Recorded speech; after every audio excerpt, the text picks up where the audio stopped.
Baik. Uh,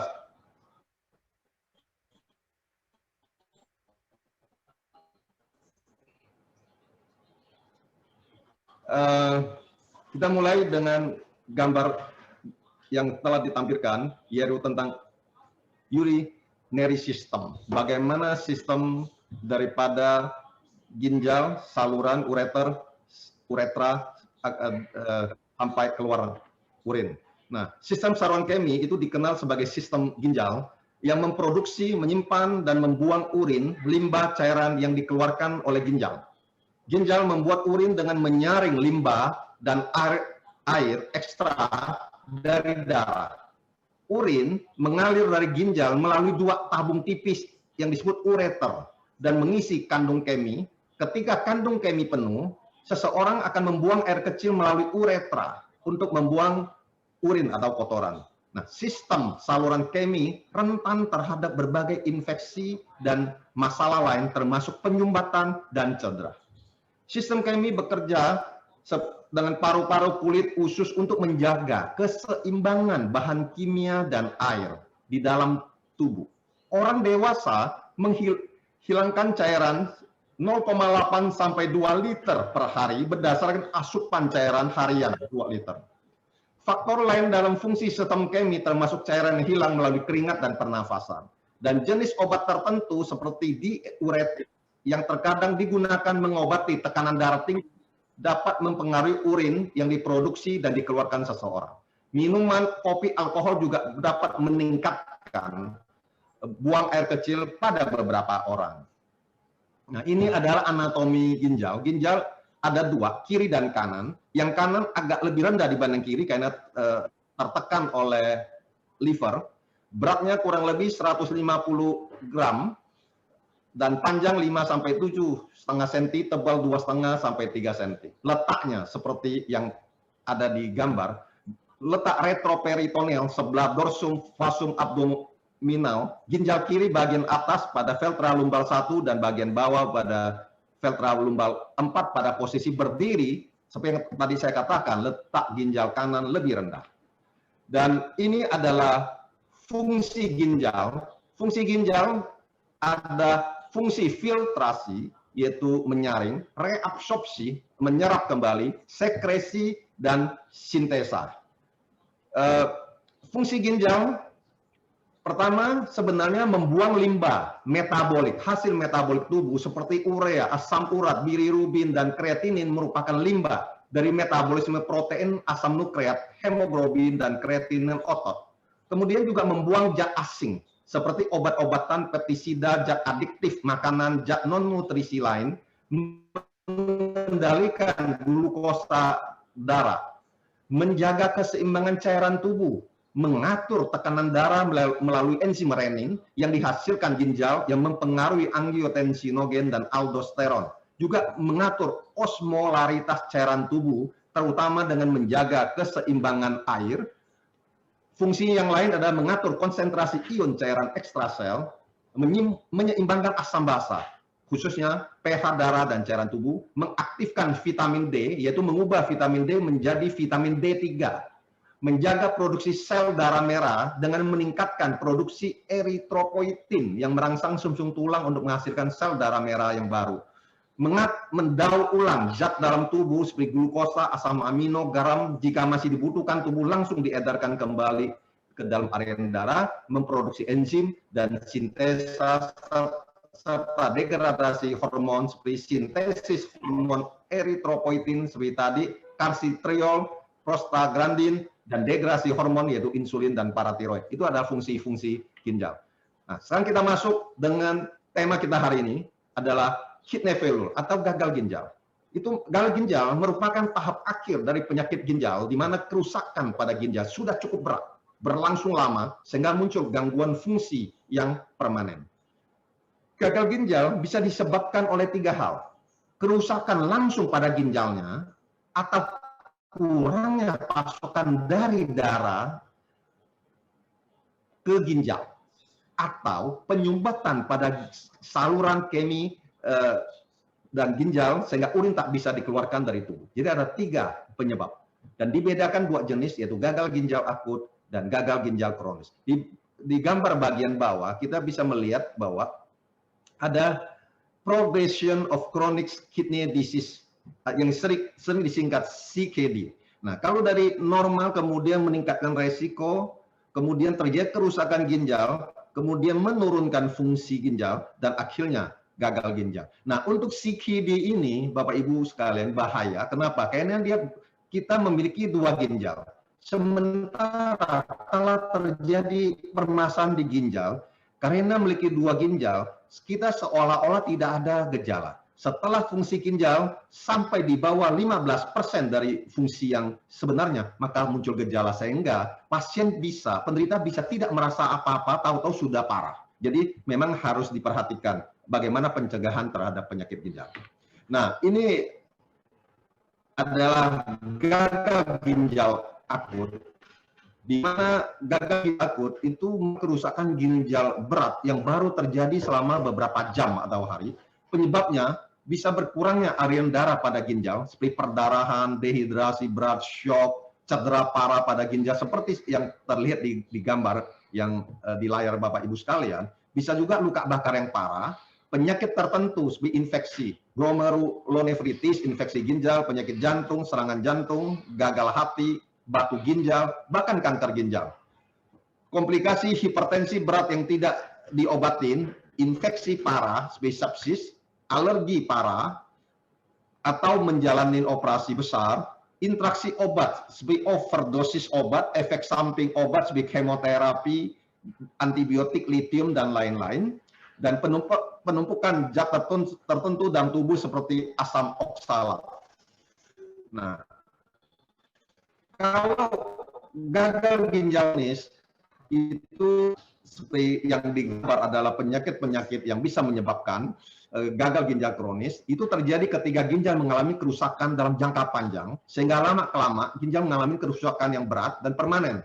Kerusakan ginjal yang dialami lebih dari 3 bulan. Nah, penyebabnya seperti yang digambar, bisa menderita diabetes, tekanan darah tinggi yang tak terkontrol, penyakit autoimun seperti lupus, menderita penyakit ginjal, ginjal polikistik, sindrom nefritis, glomerulonefritis, batu ginjal, bahkan infeksi ginjal yang berulang-ulang, memiliki gangguan pada prostat, memiliki riwayat penyakit ginjal dalam keluarga, mengalami obesitas, dan memiliki kebiasaan merokok. Ini adalah penyebab-penyebab gagal ginjal kronis. Nah, gejalanya gagal ginjal kronis akut seperti apa? Ini yang seperti Bapak Ibu lihat di gambar, bisa bengkak-bengkak di wajah atau tubuh, kemudian frekuensi buang air kecil menjadi lebih jarang, bahkan tidak buang air kecil sama sekali.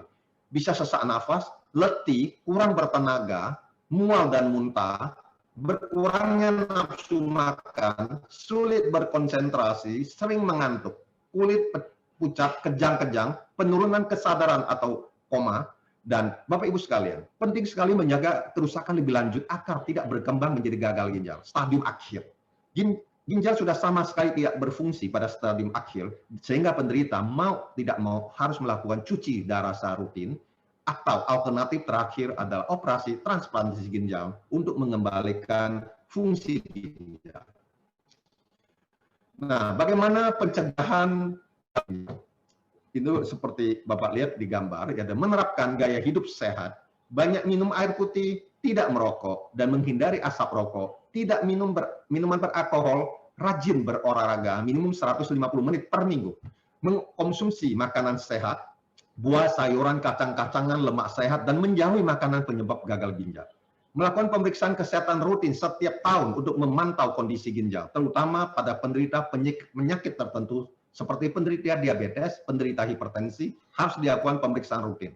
Menghindari konsumsi obat-obatan, suplemen kesehatan, obat herbal berlebihan, apalagi tanpa rekomendasi dari dokter. Penderita diabetes, hipertensi, dan jenis penyakit ginjal lainnya harus menjalani pengobatan sesuai dengan anjuran dokter, Bapak Ibu sekalian. Karena ini benar-benar harus anjuran dokter. Dan bagaimana diagnosis gagal ginjal? Diagnosis gagal ginjal dimulai dari dokter akan menanyakan gejala dan riwayat penyakit, kemudian dilakukan pemeriksaan fisik seperti di layar di gambar. Kemudian ada pemeriksaan penunjang, yaitu tes darah untuk mengukur kadar kreatinin, urea nitrogen, yang akan meningkatkan serta untuk mengukur laju filtrasi glomerulus atau yang disebut GFR, glomerular filtration rate, guna menilai tingkat keparahan gagal ginjal. Kemudian tes urin untuk mengukur kadar elektrolit dalam urin dan volume urin yang keluar. Dilakukan pemindaian dengan USG, CT scan, MRI untuk melihat kondisi ginjal dan mendeteksi ada tidaknya tumor, sumbatan pada saluran kemih, pembuluh darah ke ginjal. Dan bisa juga dilakukan biopsi ginjal untuk mendeteksi ketidaknormalan pada jaringan ginjal. Semua diagnosa dan alat diagnosa ini itu akan ditentukan oleh dokter spesialis yang kita kenal sebagai urolog. Dan sehingga bisa kombinasi dari tes ini atau sebagian tes, semua adalah tata laksana yang akan ditentukan oleh dokter spesialis atau urolog. Sehingga pasien memang harus mengikuti tata laksana seperti ini. Nah, bagaimana sih treatment gagal ginjal? Treatmentnya sendiri sebenarnya bertujuan untuk mencegah komplikasi dan mengembalikan fungsi ginjal. Metodenya tergantung pada penyebabnya. Bapak Ibu sekalian, sekali terjadi kegagalan ginjal, memang sulit, boleh dikatakan tidak bisa disembuhkan, tetapi bisa mencegah komplikasi, mengembalikan fungsi dengan cuci darah ataupun dengan transplantasi ginjal terakhir. Dan tentu pengaturan pola makan, membatasi konsumsi makanan tinggi garam, terus kalium selama penyembuhan itu juga sangat perlu diperhatikan. Kemudian pemberian obat-obatan yang menyeimbangkan kadar elektrolit di dalam darah, obat diuretik untuk mengeluarkan kelebihan cairan, kemudian antibiotik jika gagal ginjal disebabkan oleh infeksi bakteri.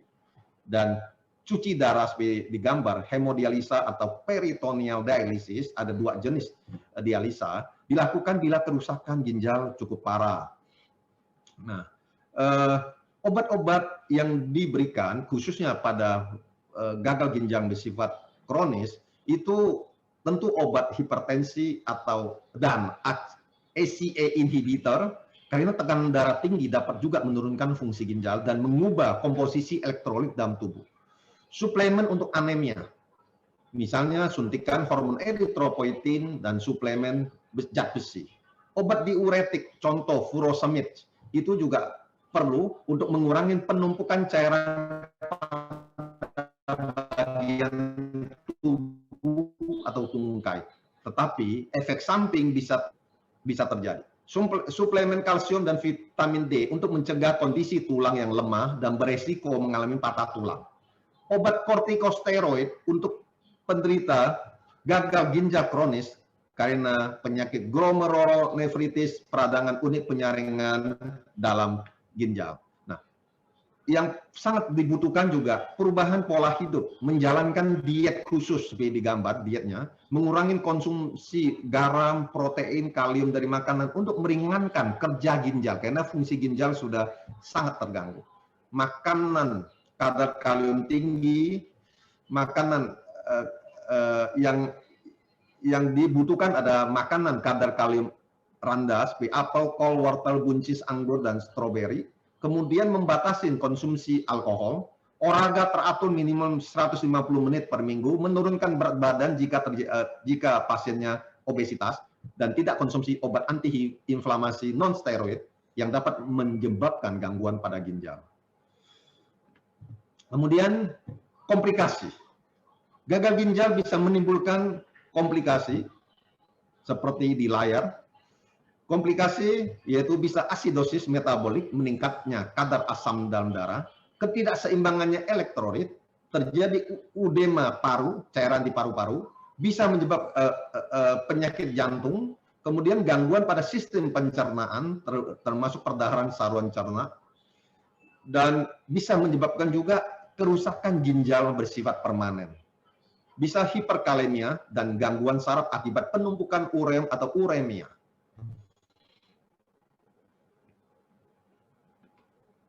Nah, demikian pengantar saya Bapak Ibu sekalian.